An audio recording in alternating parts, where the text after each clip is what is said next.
जालिंदर जी, जी जय भीमा शंकर से। महाराज जी, मैं श्री क्षेत्र भीमा शंकर संस्थान में पुजारी हूँ। महाराज जी, हम जब पूजा अर्चना सेवा करते हैं तब कुछ महिला भक्त मंदिर में बहुत कम वस्त्र परिधान करके आते हैं। उससे अंग प्रदर्शित होते हैं, अन्य भक्तों को ना चाहते हुए भी देखना पड़ता है। हम जब उनसे कहते हैं तो वो कहते हैं कि हमारी मर्जी, तुम्हें क्या अधिकार, और लड़ने लग जाती है। महाराज जी, कृपया मार्गदर्शन करें कि ऐसे मंदिर आदि में या कोई मंदिर या कहीं भी देखो, आज जो है मन और इंद्री की गुलामी को स्वतंत्रता माना गया है। अध्यात्म के शब्दों में यदि समझेंगे आप, मन और इंद्री की गुलामी को स्वतंत्रता माना गया है। शास्त्र और गुरुजनों की आज्ञा को परतंत्रता माना गया है। इसीलिए प्रभाव नहीं पड़ सकता, क्योंकि भवानी शंकरो वंदे श्रद्धा विश्वास रूपिणो याभ्याम बिना न पश्यन्ति सिद्धा स्वांता स्तमीश्वरम। श्रद्धावान लभते ज्ञानम। जब श्रद्धा ही नहीं है संत और शास्त्र के वचनों में, तो मन मानी आचरण स्वाभाविक है। अब हमको अपने को बचाना है। यदि मेरी बहन हो तो क्या अपने बहन के अंगों को देखकर मुझे काम आएगा क्या?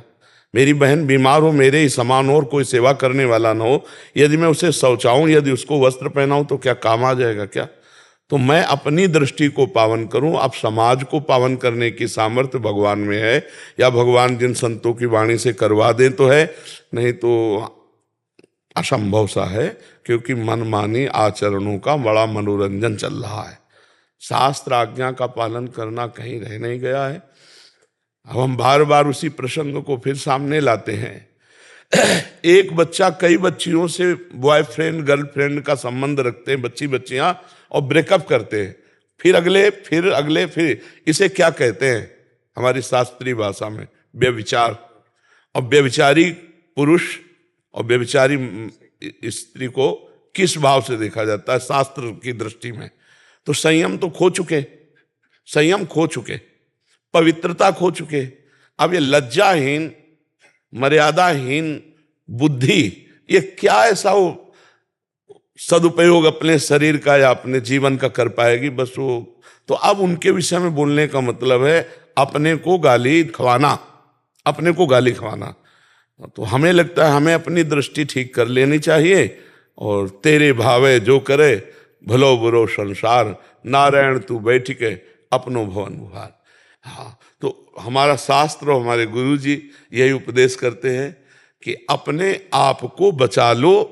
बस यही खास बात है। दूसरे को बचाले चलोगे तो आप भी घसीट जाओगे। मान लो आप हर बच्ची को ऐसे ही करो तो आपके ऊपर फिर रिपोर्ट हो जाएगी कि ये गलत दृष्टि वाला है। इसलिए जिस रूप में आओ प्रभु आप ही हो। हाँ, कोई आपसे पूछे तो उपदेश दे दो, लेकिन समझने वाला कोई है नहीं। हमको अपने आप को समझाना होगा। आज का समाज, ये सब नौजवान भाई समझ रहे हैं ना, हम इनके चरणों में प्रणाम करते हैं कि भैया आप हमारे ऊपर कृपा करके सुनने आए हो और थोड़ा आचरण बदल रहे हो। मतलब बहुत बड़ा एहसान हम आपका मान रहे कि आप अपने आचरण सुधार रहे, आप साधु संग कर रहे, आप साधु के वचन सुन रहे। नहीं, कलिकाल है भाई, बहुत विचित्र कलिकाल है। ये तो पता नहीं कौन सी लहर चली है कि संतों के प्रति श्रद्धा हो गई। तो इसलिए अपने को सुधारा जाए, समाज को सुधारने की। नहीं, मैं अपने की बात नहीं कर रहा था। हम जब सेवा करते हैं वहाँ पे, तो काम करते वक्त जब लोग आते हैं तो लोग हमें ही बोलते हैं कि पंडित जी, हम पंडित जी है, तो बोले पंडित जी आप ही उनको कोई मार्गदर्शन दीजिए, आप बोल दीजिए। हमने बोर्ड भी लगा रखे हैं, लेकिन सुनते कम है।